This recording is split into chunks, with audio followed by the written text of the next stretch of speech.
everybody, I think, but the Trump campaign and Republicans and the American people, everybody else outside of those three groups knew about the dossier and were actively trying to open investigations, start investigations to use this dirt to go after the other campaign. Well, we know that Hillary Clinton goes to run for president, and she's got the full weight and strength and power of the U.S. government behind her, where FBI and other agencies are completely politicized to make sure she wins, and she still lost. I'd also add that the collusion is right in front of our eyes. Yeah.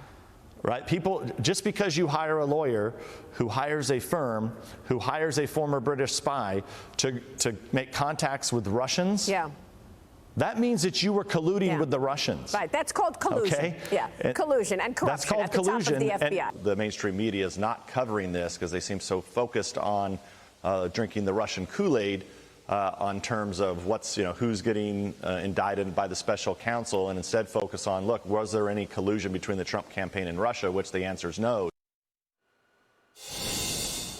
Yes, the findings today, exactly what we reported from day one. That was former House Intelligence Committee Chairman Devin Nunes with me in 2018, February 2018, and then September 2018, when we told you what the Durham report confirmed today, that the Trump-Russia collusion story was made up by Trump's opponents, the Hillary Clinton campaign and the Democrats. Joining me right now is former FBI Assistant Director, former FBI agent Chris Swecker.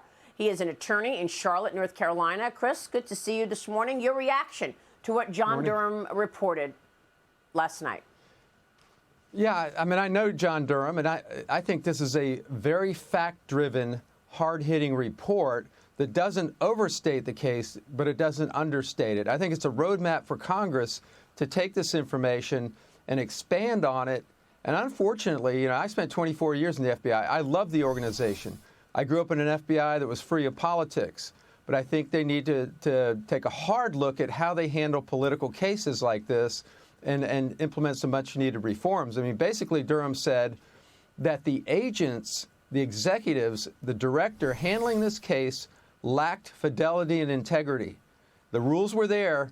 They didn't follow them. They injected their own politics, and they used junk opposition research to initiate some of the most draconian surveillance techniques that the FBI has. Just initiating an investigation is a big deal when it comes to opening up a case on politicians or anybody, for that matter.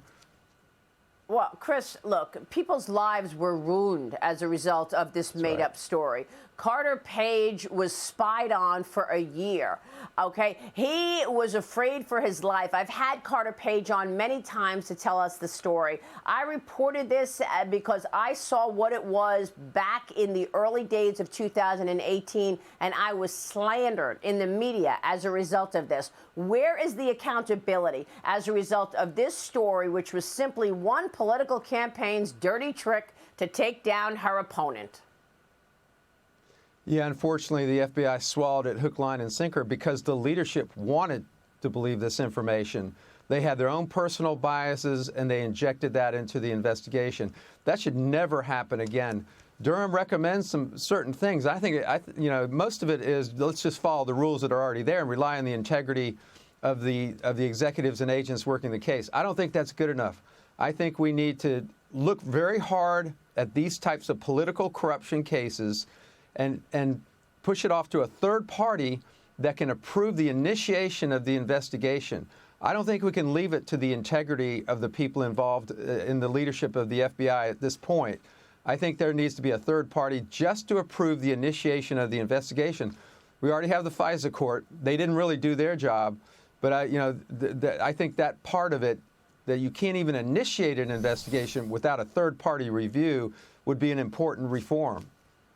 Chris, let's face it, the people who abused power are back in power. The FBI came out and said, oh, there have been changes, and had those changes been in place, maybe this would not have happened in their statement. The fact is that Jake Sullivan was one of the people pushing this lie for Hillary Clinton. Now he is the national security advisor. He got a promotion for it. Anthony Blinken apparently, reportedly, encouraged everybody to sign that letter by 51 51 officials saying the Biden laptop was disinformation. Look what happened. Because there was no accountability in the Russia collusion story, they just do it again in different forms. They said the Biden laptop was Russian disinformation. They impeached Donald Trump as they sat on the Ukraine story that Hunter Biden was taking money for Ukraine. I mean, where is the accountability? I mean, what is going to happen? What should the Republicans do at this point?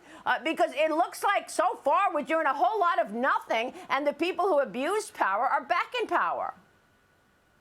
Yeah, and you got Jim Comey writing books and Andy McCabe prancing around on CNN as a commentator. There hasn't been any accountability. Jim Strzok, Lisa Page, they're all gone, but they weren't. They weren't gone in the way that they should have been ejected from the FBI. It should have come right as soon as Chris Wray came into office.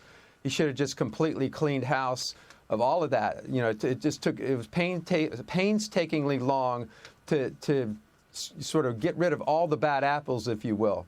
Yeah, there needs to be accountability. And it's just going to happen again. And it's just going to happen again. Look, somebody once told me people go in the water when they know the shark is dead, okay? People do not trust the FBI. Let's face it, okay? Tennessee Congressman Tim Burchett joined me yesterday, and I asked him what power Republicans have to do to finally get to the truth on all of this. Here's what he said. We have the power of the purse, Maria. The Congress is this country's checkbook, and we can start cutting funds to the FBI. They've bungled so many cases as of late, and they continue to do so, and their arrogance is such that I think it's not the rank and file FBI agents.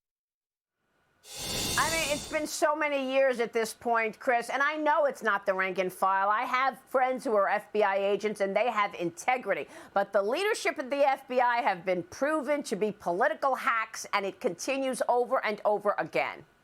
What else should we believe? Yeah, I think we need to prohibit Department of Justice political appointees from serving in the FBI. They're just too biased. The directors that I served under, Louis Freeh, William Webster, they were former federal judges, but the minute they started injecting DOJ people into the FBI, they injected politics into the FBI because they are political appointees. And then they drag in more political appointees from DOJ, and the agents are no longer running the investigations. It's all political appointees. Well, we ought to what about prohibit Merrick Garland? Should Merrick Garland be pushed out if he doesn't do anything about this? Merrick Garland is not going to change. He is in the tank with this administration. No words have to be spoken. He knows what his job is. And, you just do the math. It can't be just all right-wing or terrorism. It can't just all be people to the politically right of the spectrum that engage in corrupt political activities. I mean, everything seems to fall on the right side of the political spectrum. That's right. Yeah. Mathematically, that just can't be possible. Right. Oh, yeah. No, it's soccer mom's fault. Right. Okay. Chris, thank you so much. Good to see you. And thank you for your leadership. Chris Swecker. We'll be right back.